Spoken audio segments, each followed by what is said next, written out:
எல்லோருக்கும்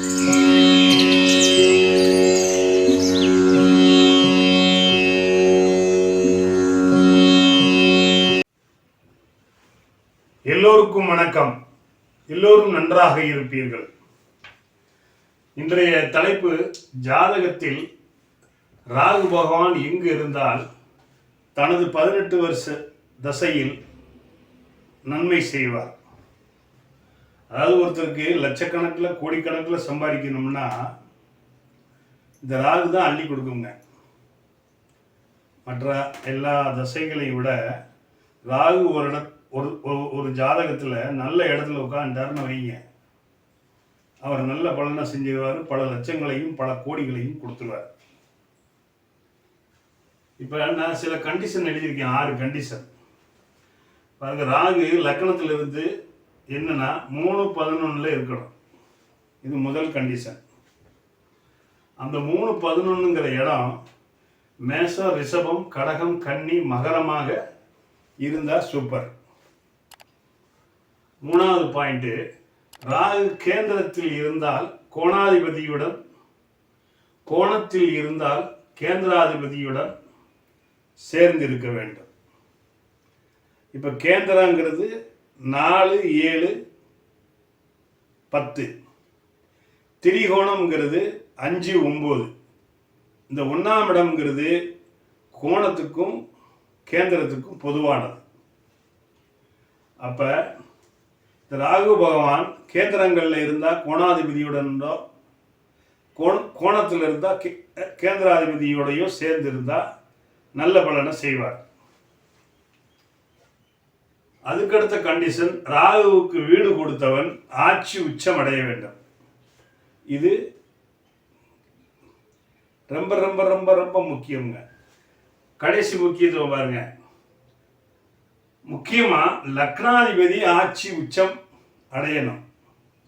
லக்னாதிபதி ஆட்சி உச்சம் அடையல, நீசம் அடைஞ்சாருன்னா அந்த ராகு திசை நல்லதை கொடுக்க மாட்டார். அதுக்கப்புறம் ராகுவை இதுக்கும் மீறி சுவர்கள் யாராவது குருவோ, சுக்கிரனோ, ஒரு பௌர்ணமி சந்திரனோ, வளர்பிறை சந்திரனோ, ஒரு புதனோ பார்த்தா அவர் இன்னும் சூப்பராக பலன் செஞ்சிருவார். புரிஞ்சிருக்கும்னு நினைக்கிறேன். இப்போ உதாரணம் சொல்கிறேன் உங்களுக்கு. சப்போஸ் மேஷம்னு நான் உங்களுக்கு சொல்லியிருக்கேன் இல்லையா? அப்போ மேஷத்தில் ராகு போடுங்க. இப்போ மேஷத்தில் ராகு போட்டாச்சு, சரியா? இவருக்கு லக்னம் வந்து கும்ப லக்னம். லக்னாதிபதி சனி இங்கே உச்சம் அடைஞ்சிட்டார். இந்த ராகுக்கு வீடு கொடுத்த செவ்வாய் இங்கே 12ல் மறைஞ்சாலும் உச்சம் அடைஞ்சிட்டார்.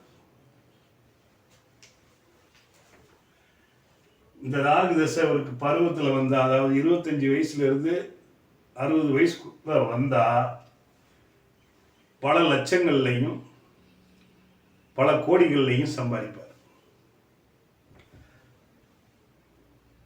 இந்த ராகுவை சப்போஸ் இப்படி குரு பார்த்துட்டாருன்னு வைங்க,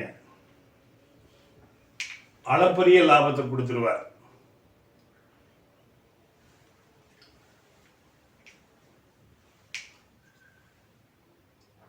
இப்படி இந்த மாதிரி இப்போ இங்கேயே வந்து சுக்கிரன் ஆட்சி அடைஞ்சிருக்காருன்னு வைங்க,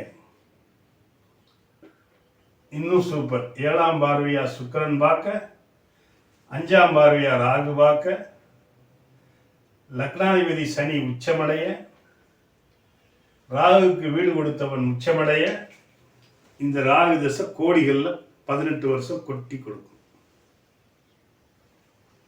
சரி, இப்போ அதே இது இந்த லக்னத்தை இப்படி நம்ம மாற்றிக்கிடலாம்.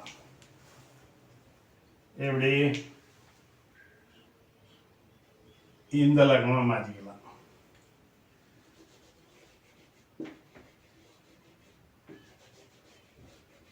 இப்போ லக்னாதிபதி யாரு? புதன். 11 ராகு. இந்த புதன் இங்கே உச்சம் அடைஞ்சிட்டார். இந்த ராகுக்கு வீடு கொடுத்தவன் அதே மாதிரியே போட்டுக்கோங்க, செவ்வாய். இவரும் உச்சம் அடைஞ்சிட்டார். இந்த குரு பார்க்கிறார், இங்கிருந்து சுக்கிரன் பார்க்கிறார். இது ஆட்சி பெற்ற சுக்கிரன், இது ஆட்சி மூலத்தெரிவற்ற குரு. அப்போ மிதுன லக்னத்துக்கு லக்னாதிபதி உச்சம் அடைஞ்சிட்டார். 11 ராகுவா இருக்கிறார், மேச ராகுவா இருக்கிறார். வீடு கொடுத்தவன் உச்சமாயிட்டார். சுக்கிரன் 7ஆம் பார்வையா பார்க்கிறார், குரு 5ஆம் பார்வையா பார்க்கிறார். அப்ப இந்த ராகு தசை கோடிகளை கொட்டி கொடுக்க போகுது. ஆனா எந்த காரணத்துக்கு கொண்டும் சனியோ செவ்வாயோ பௌர்ணமி சந்திரனோ பார்க்கக்கூடாது, கூட சேர்ந்து இருக்கக்கூடாது. இருந்தா அந்த ராகு தசை நல்லா இருக்காது. லக்னாதிபதியும் நீசமாயி, வீடு கொடுத்தவனும் நீசமாயி, ராகுவோடையே சனி செவ்வாய் அமாவாசை சந்திரன் சூரியன் இவங்க எல்லாரும் சேர்ந்து இருந்தா அந்த ராகு தசை நடுத்தெருவில் ஒண்ணி நிப்பாட்டிடும். நீங்க சொல்ல போனால் பிச்சை எடுத்துக்கிட்டு இருப்பார் ரோட்ல, அந்த மாதிரி ஆயிடும். சரி, அடுத்து என்ன சொன்னேன்?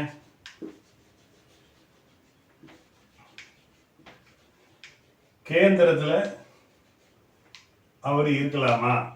கேந்திரத்தில் இப்போ வச்சுக்கிடுவோம். இவர் இப்போ கேந்திரத்தில் இருக்கார். 1 2 3 4 5 6 7 8 9க்குரிய சனி இங்கே இருக்கிறாருன்னு வைங்க. சரி, சனியை வேண்டாம், நம்ம சுக்கிரனை போட்டுக்கலாம். 5க்குரியவர். இங்கே சுக்கிரன் நீசம் அடைஞ்சிருவார். ஆனால் நீசம் அடைஞ்சாலும் திக்பலத்தை அடைவார். சுக்கிரனும் சந்திரனும் 4 திக்பலத்தை அடைவாங்க. அப்போ லக்னாதிபதியவே இங்கே ஆட்சியில் போட்டிருக்காங்க, அவரும் திக்பலம் அடைஞ்சிட்டார். சரியா? இது குரு சமசத்தமாக பார்வையா லக்னத்தை பார்க்குறாரு, லக்னாதிபதியையும் பார்க்குறாரு. இப்போ லக்னாதிபதி சுபத்துவம். சரியா? இங்கிருந்து கிட்டத்தட்ட பௌர்ணமி சந்திரன் பார்க்கிறார் இந்த ராகுவையும் சுக்கிரனையும். அப்ப இவர் நீசபங்க ராஜயோகத்துக்கு வந்துடுவார் இந்த சுக்கிரன். அப்ப இந்த தசை நல்லா இருக்கு. இது ராகு தசை. அவர் 4 ராகு தான். ஆனா 4 ராகுங்கும் போது, ராகு தசை வரும்போது உயிர் காரகத்துவமான தாயாரை பாதிப்பார். அப்ப 4க்கு உரியவன் எப்படி இருக்காருன்னு பார்க்கணும். 2வது அவர் புதன், அவர் ஆட்சி பெற்று திக்பலமா இருக்காரு. அப்புறம் சந்திரனை பார்க்கணும். அவர் கிட்டத்தட்ட ஒளி பொருந்திய பௌர்ணமி சந்திரனா இருக்காரு. அப்ப எந்த பிரச்சனையும் இல்லை தாயாருக்கு. சரிங்களா? இப்ப நம்ம கேந்திரத்துல வச்சு பார்த்தோம். அடுத்து கோணத்துல வச்சு நம்ம பார்க்கலாம். லக்னத்தை மாத்திக்கலாம்.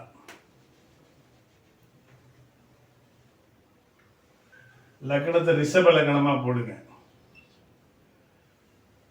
சரியா? இந்த ராகுவை 1 2 3 4 5 6 7 8 9ல போடுங்க. 9 ராகு. இவர் இப்ப கோணத்தில் இருக்கிறார். ஏதாவது ஒரு கேந்திராதிபதியை இவரோட சேருங்க. அப்ப இங்க செவ்வாயை சேருங்க. 1 2 3 4 5 6 7. அப்ப இங்க செவ்வாய் உச்சமும் அடைஞ்சிருவார். அப்ப ராகு கோணத்தில் இருக்கிறாரு, ஒரு கேந்திராதிபதியோட சேர்ந்துட்டார். இந்த கேந்திராதிபதியும் 7க்குரியவன் உச்சம் ஆயிட்டார். இப்போ இங்கே லக்னாதிபதி வலுத்து இருக்கணும். அவர் இங்கே உச்சம்னு போட்டுக்கோங்க. சரியா? இந்த ராகுவை இங்க இருந்து குரு பார்க்கிறார். சரியா? இங்க இருந்து சந்திரன் பார்க்கிறார். அதாவது பௌர்ணமிக்கு நிகரான சந்திரன் 7ஆம் பார்வையை பார்க்கிறார்.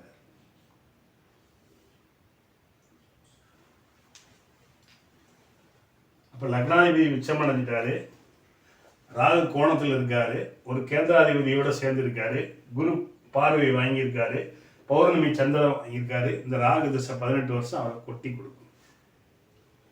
உங்களுக்கு புரிஞ்சிருக்கும்னு நினைக்கிறேன். புரியலன்னா கீழே கமெண்ட்ஸ்ல கொடுங்க. இந்த ராகு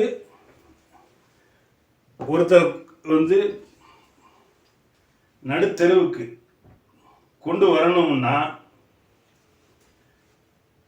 இந்த ராகுக்கு ஃபர்ஸ்ட் வீடு கொடுத்தவன் நீசமாக இருக்கணும். அந்த ராகு 6, 8, 12 மறைஞ்சிருந்து அந்த ராகுவோட சனி, செவ்வாய், அமாவாசை, சந்திரன், சூரியன் இவர்களெல்லாம் சேர்ந்து லக்னாதிபதியும் நீசமாகி போயிருந்தாச்சுன்னா அவர் நடு ரோட்டில் இருப்பார். அந்த 18 வருஷ திசையும் அவர் கஷ்டப்படுத்துவார். ஒன்று மனைவியால் வாழ்வார், இல்லை தாய் தந்தையினுடைய உதவியால் வாழ்வார், இல்லை சகோதர சகோதரிகளால் அவருக்கு வாழ்க்கை கிடைக்கும். இன்னும் டைம் சரியில்லைன்னா அந்த ராகு திசையிலே அவர் இல்லை. வயசு 50க்கு மேலே 60 வயசு நடக்குதுன்னா அவர் உயிரோடவே இல்லை. அந்த ராகுவுக்கு ஏதாவது அஷ்டாசமாக சில கிரகங்கள் இருக்குதுன்னு வைங்க. அப்படி இருக்கும்போது அது நல்ல பலனை செய்யாது. பொதுவாக என்ன சொல்கிறாங்கன்னா, இந்த ராகு சுக்கிர அணி லக்கணங்களுக்கு நல்லதையும் குரு அணி லக்கணங்களுக்கு கெட்டதையும் செய்வார். இது ஒரு தனிப்பட்ட விதி. ஆனால் இருந்தாலும் இப்போ சுக்கிர அணி லக்கணங்களில் என்னென்ன வருது? சுக்கிர அணின்னா ரிஷபம், துலாம், மிதுனம், கன்னி, மகரம், கும்பம். இவங்களுக்கு நல்லது செய்வாருன்னு சொல்றாங்க. குரு அணி லக்கணங்கள் என்ன? கடக, சிம்மம், மீனம், தனுசு, மேசம், செவ்வாய். இவங்களுக்கு நல்ல பலனை செய்யாதுன்னு சொல்றாங்க. ஆனா என்னதான் இருந்தாலும் நான் சொன்ன விதிகளின்படி இந்த 6 விதிகளை நீங்க பாருங்க. ராகு 3-11 இருக்கிறாரா? அந்த 3-11 இடம் மேச, ரிஷபம், கடக, கன்னி, மகரமாக இருக்குதா? ராகு கேந்திரத்தில் இருந்தா கோணாதிபதியோட இருக்காரா? கோணத்தில் இருந்தா கேந்திராதிபதியோட இருக்காரா? ராகுவுக்கு வீடு கொடுத்தவன் ஆட்சி உச்சம் அடைந்திருக்கிறாரா? லக்னாதிபதி ஆட்சி உச்சம் அடைந்திருக்கிறாரா? அந்த ராகுவை சுவர்கள் யாராவது பார்க்குறாங்களா அப்படின்னு பாருங்க. இது இருந்தாலே போதும். இன்னும் சொல்ல போனால் அவர் 3-11 எங்க இருந்தாலும் நல்ல பலனை செஞ்சிருவார். சரிங்களா? ஆனால் 3-11 இருந்தால் ரொம்ப பெஸ்ட்டாக இருக்கும். நல்லது நேயர்களே, உங்களுக்கு புரிஞ்சிருக்குன்னு நினைக்கிறேன். இந்த வீடியோ பிடிச்சிருந்ததுன்னா லைக் பண்ணுங்க, ஷேர் பண்ணுங்க, சப்ஸ்கிரைப் பண்ணுங்க, பெல் பட்டன் அமுக்குங்க, ஆல்கிற ஆப்ஷன் அமுக்குனீங்கன்னா நான் போகிற ஒவ்வொரு வீடியோ உங்களுக்கு நோட்டிஃபிகேஷனாக வந்து சேரும். நமது நேயர்கள் ஆள் போல் தலை தலைத்து, அருகது போல் வேரூன்றி, மூங்கில் போல் கிளை கிளைத்து, முதியாமல் வாழ்ந்திருக்க வாழ்கவன வாழ்த்தி அமைகிறேன். வணக்கம்.